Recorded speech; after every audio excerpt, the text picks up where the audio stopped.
Welcome back to an inside look at Southeastern football. A crazy finish to get this one into overtime as the Lions and the Bobcats were tied at 44.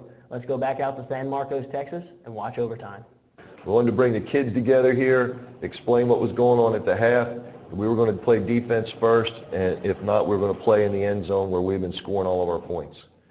They win the toss here in overtime. They choose to go on defense first, which is the right thing to do. Nice throw here to Chris Wilson. We're moving the ball. We feel like we're going to be able to score a touchdown. Shouldn't have a problem.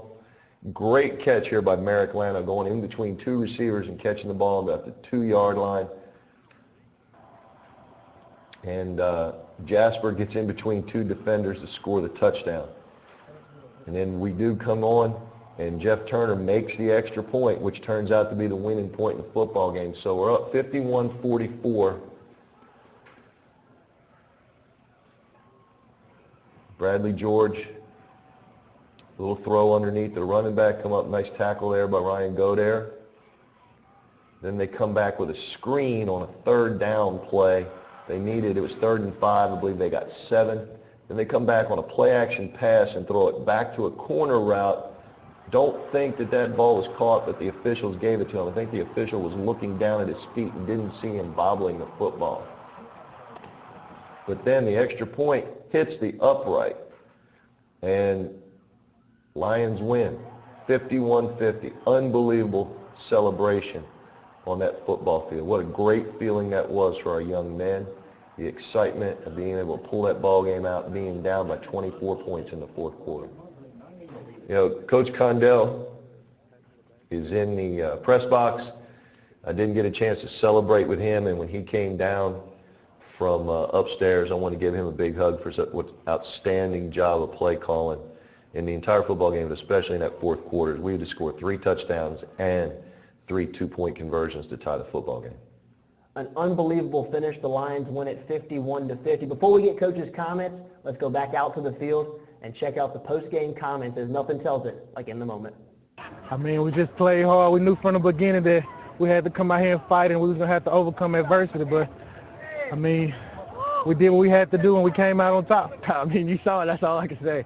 I don't know what happened. We just kept fighting and clawing, and, you know, we deserved this, stuff like this. You know, we worked too hard, and, I mean, it just feels so good, man. The amazing thing is we never doubted. We were down by 24. They were warming up their backup quarterback. They were about to put their second-string offense in, and we just believed. You know, that's the thing. If you believe in our offense, what a wonderful job. Our quarterback, and, you know, Brian, it's unbelievable, and our receivers, just unbelievable. There was no stopping them. They weren't going to take no for an answer, and we just kept coming and coming and coming. And then we got the stops defensively when we needed them. You know, we played horribly on defense all day, but we got the stops when we needed them. And can you believe that extra point hit that upright?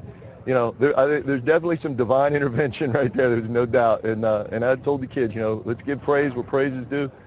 And wow, we're 1-0 going home. So, Coach, there you see yourself, you see some of your players.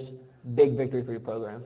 Unbelievable emotion down there after that football game. When that extra point hit that upright and bounced back out, and the kids just streamed onto the field, and they had me throwing me around. I was sore after the game. They were throwing me up in the air, and then they hit me with a ice water, and just to get over to see our fans and celebrate with our fans. Just unbelievable emotion. So much work goes into what we do.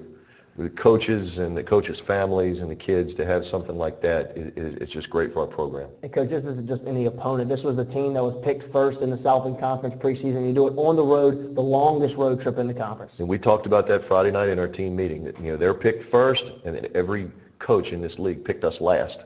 And here we are at their place in the conference opener to go take that away from them at that point. It's just huge. The Lions won it 51-50, moved to 1-0 in Southland Conference play. It's now time for our Lion football play of the week. A big conversion late in the game by Simi Yarborough.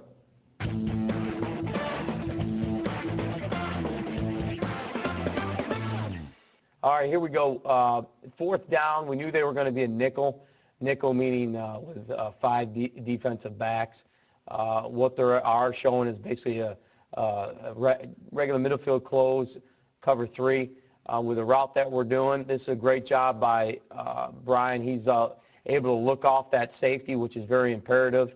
You see his shoulders opening that way to keep him at bay, to see how he doesn't squeeze to this area. See how he opens up his shoulders and keeps himself right there. Once that does that, we also have the ability now to really fine-tune on that guy. He's a sitter, as you can well tell, as he sits and tries a collision. And he knows that from film study that he takes. He knows he can zip it by his ear, and he does. You know, so there's a nice large void right into this area. It's probably it looks a lot tougher than what it is. It ends up being a tight throw everyone looks at it as, but honestly, he looked him off. He came back right here, and you can see on his hitches, there's a huge void over here. He knows he's going to sit. This underneath route keeps this guy at bay. There's a huge void. It's all done. It makes a great, good, a decent throw and a decent catch, but it all takes, does a good job on this guy and that character. He needs to keep further out, though. So we get great protection with a three-man rush, which we need. We get an avenue where you can see that to be able to step up in there, just like that. So in order to have that, it's critical that we have a great protection on this side, and we're able to do what? Slide this guy, and we get a double team on the nose. We'll get it, look from the end zone. You can see it from here where the look off right here. Watch what this does to that guy. He's still looking, keeps him right at bay. Now he doesn't squeeze to the three receivers. He's right there. Now he's on it. Huge void. Send it. Get great protection here on a good set by Kevin. And then ultimately what happens is here, very good. We get a double team here, and it's got to be a physical double team going this way so we get a chance to step up in the pocket and throw the ball. And it's a big first down in the game. Coach, so many plays in this ball game could have been the play of the week, but that one, a big fourth down conversion, really sets you up for the win. Yeah, they knew we were going to Simi. They had three people covering him.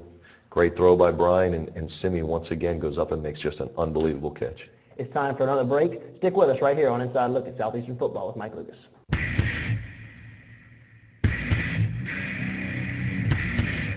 Hammond Nursing